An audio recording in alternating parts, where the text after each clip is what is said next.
give a short talk on Power Platform independent publisher connectors. This is a relatively new project within the community for Power Platform.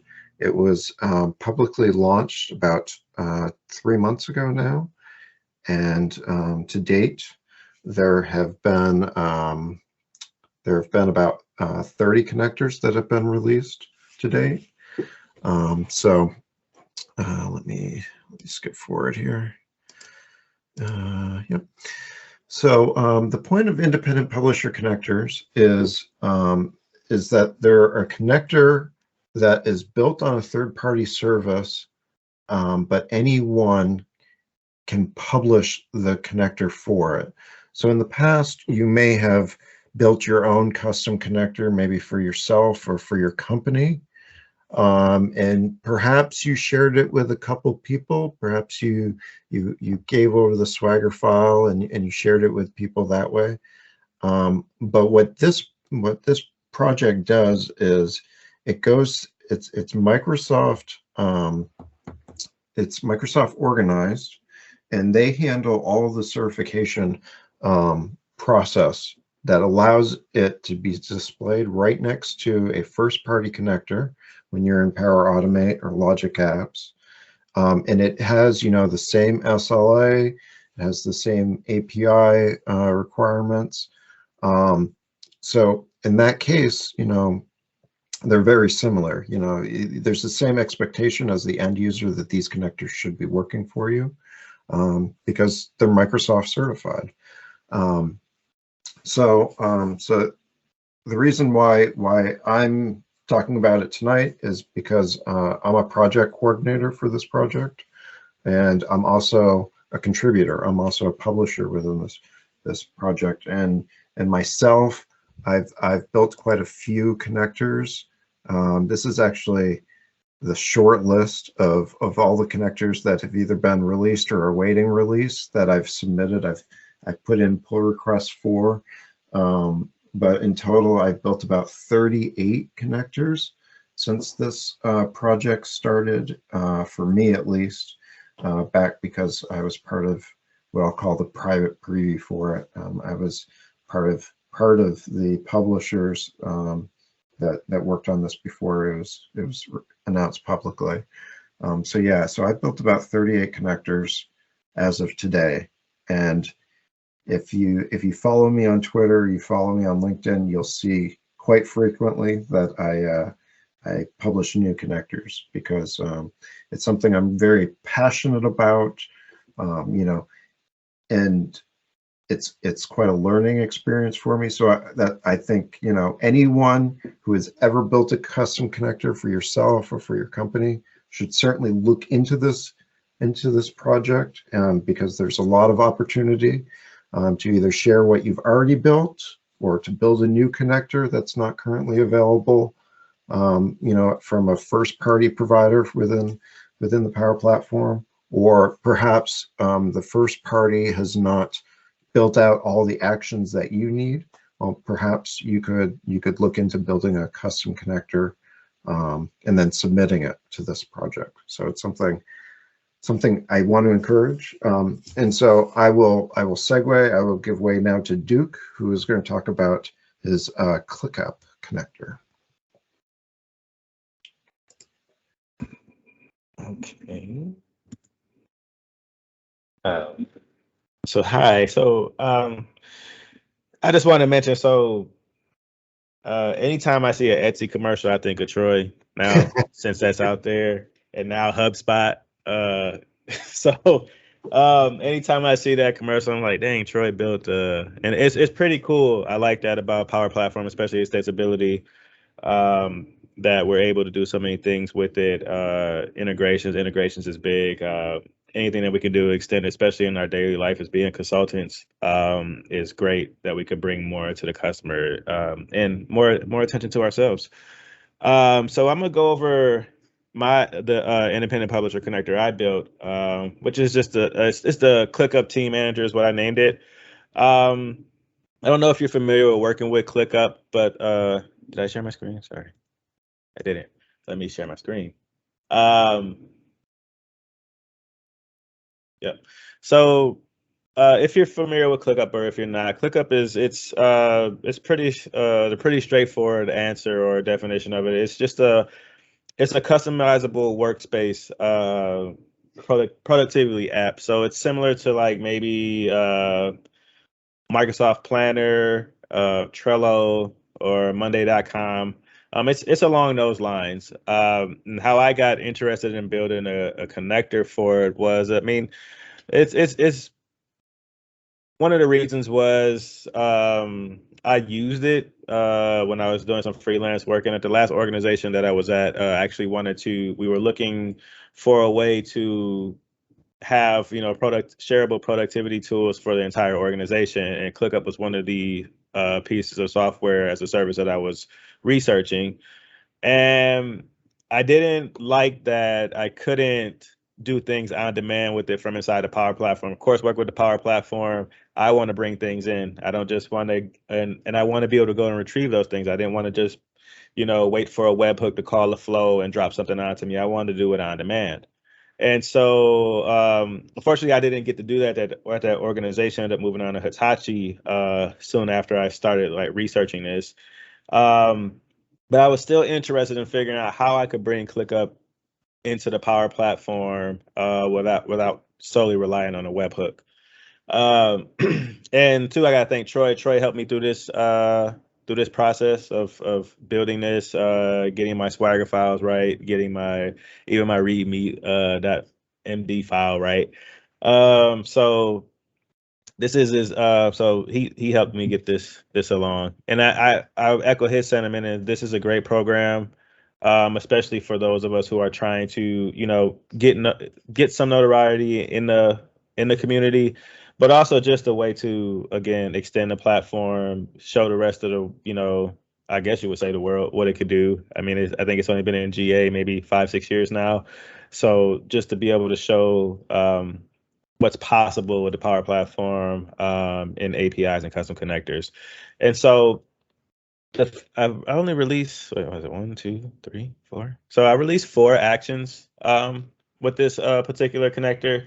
What I'll show you is that I have quite a few, but I'm just gonna do a quick flow of what this does. And so the scenario that I thought about was maybe an onboarding process where, or something that's somebody manages this suite, and so a person or a associate in an organization would probably ask, hey, can you create me a workspace, and I would like these different things.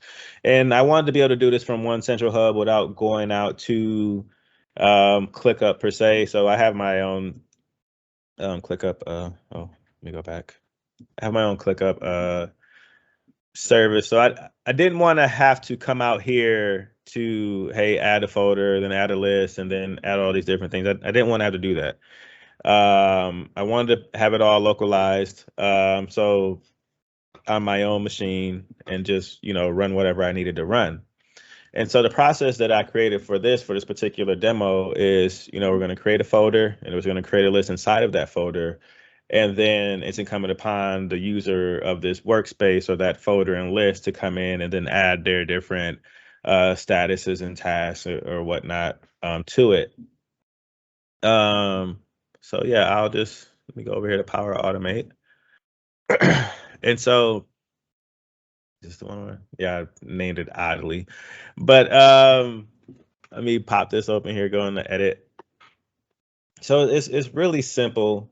There could be a different trigger for this. Say you wanted to run this within the app. We'll trigger it from an app. So all I'm doing is passing in the folder name, the list name. But in order to create that folder, we need a few things from ClickUp, and it's a little bit of configuring on that side. So it really does. For me, initially, it took a little bit because I'm not an API guy. I wanted to get into it to kind of stretch myself. Let me go to integrations here. And this was kind of disheartening when I got in here and I didn't see that there was anything for Power Platform. Only thing I saw was Teams. And I'm like, well, I don't like that. But it is what it is. And so I mean, it's really straightforward. Now that I figured it out, for me, it's very straightforward. But all you would do is you would just go to, I think it's Clickup API. Yeah. And then you would create an app. And then I'm just going to give it a name.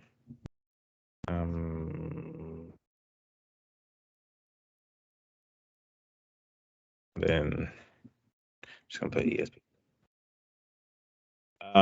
Just so I can get a token back. So I would get the client ID and then get a secret. And this is what I would use to walk through ClickUp's, their documentation on it. And the only thing that we're really doing after we walk through their documentation is we're going to send a couple calls out to ClickUp, and it's going to return us a token.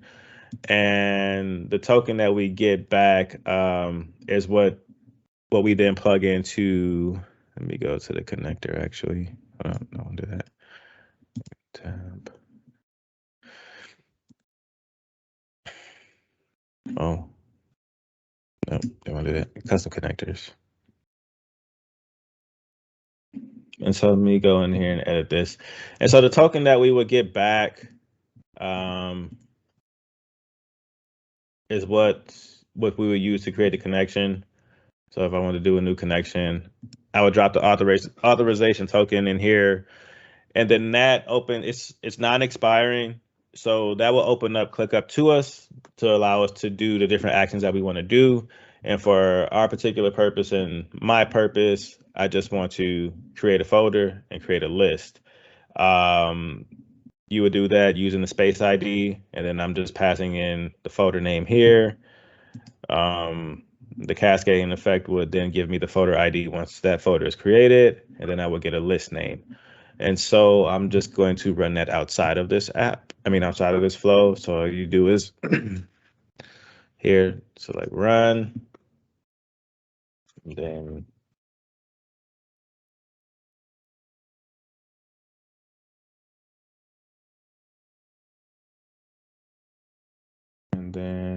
let's name it be, let's do demo PA. And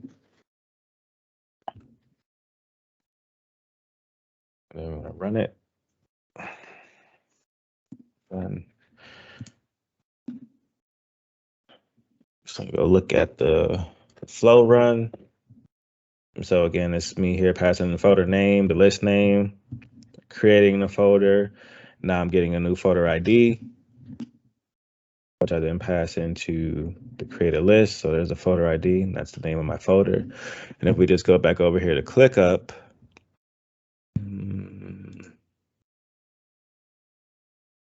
we'll see that our folder was created, and then our list was created. And then we could just come in here. So once the user then has their folder and their list inside of the workspace that you designated for them, they could go in here and start collaborating with the rest of the organization or whoever that they're trying to collaborate with. Inside of here, let me go in here. Inside of this, if I go to custom folder, I have quite a few more actions. Initially, I released four because I was really excited about it, especially with Troy helping me. I was really excited about getting something out there. I felt like, I mean, I don't know if other publishers or developers feel like this. Like, felt kind of paranoid, like somebody's gonna pounce on my idea, especially too because I had put out on my blog, I put out the way to build this connector before I even entered the program to publish this connector. So I put out the first four. I have quite a few more to go that I want to release as well. So I have, if we go inside of the actual, let me type something in here.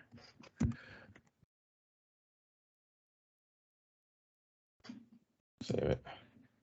So if we click on the actual thing here, we have more properties and more fields that we can access.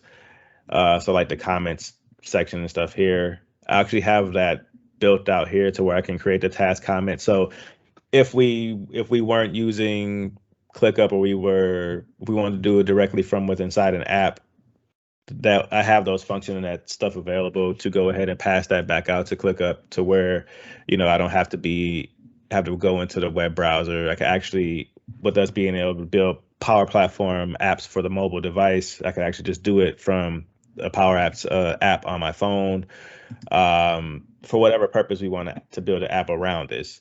And then you would see those different comments appear here. Do I want to? And so this is a simple app that I built just for this demo purpose alone. I'm using a connector. So all I'm doing is just getting the folders that are there. You'll see these folders begin to knock off. But then here's the folder for the Power Platform demo that we did today. I just would select that, and then it'll give me the list and give me the list back that I created. There's no task in there, so I don't think it's going to play back any task. But yeah, that's the way that I kind of envisioned it. Just being able to integrate with ClickUp, again, not relying solely on a webhook for something to be entered into the list or entered onto the workspace, and for me to get it after a webhook is called. I didn't like that functionality.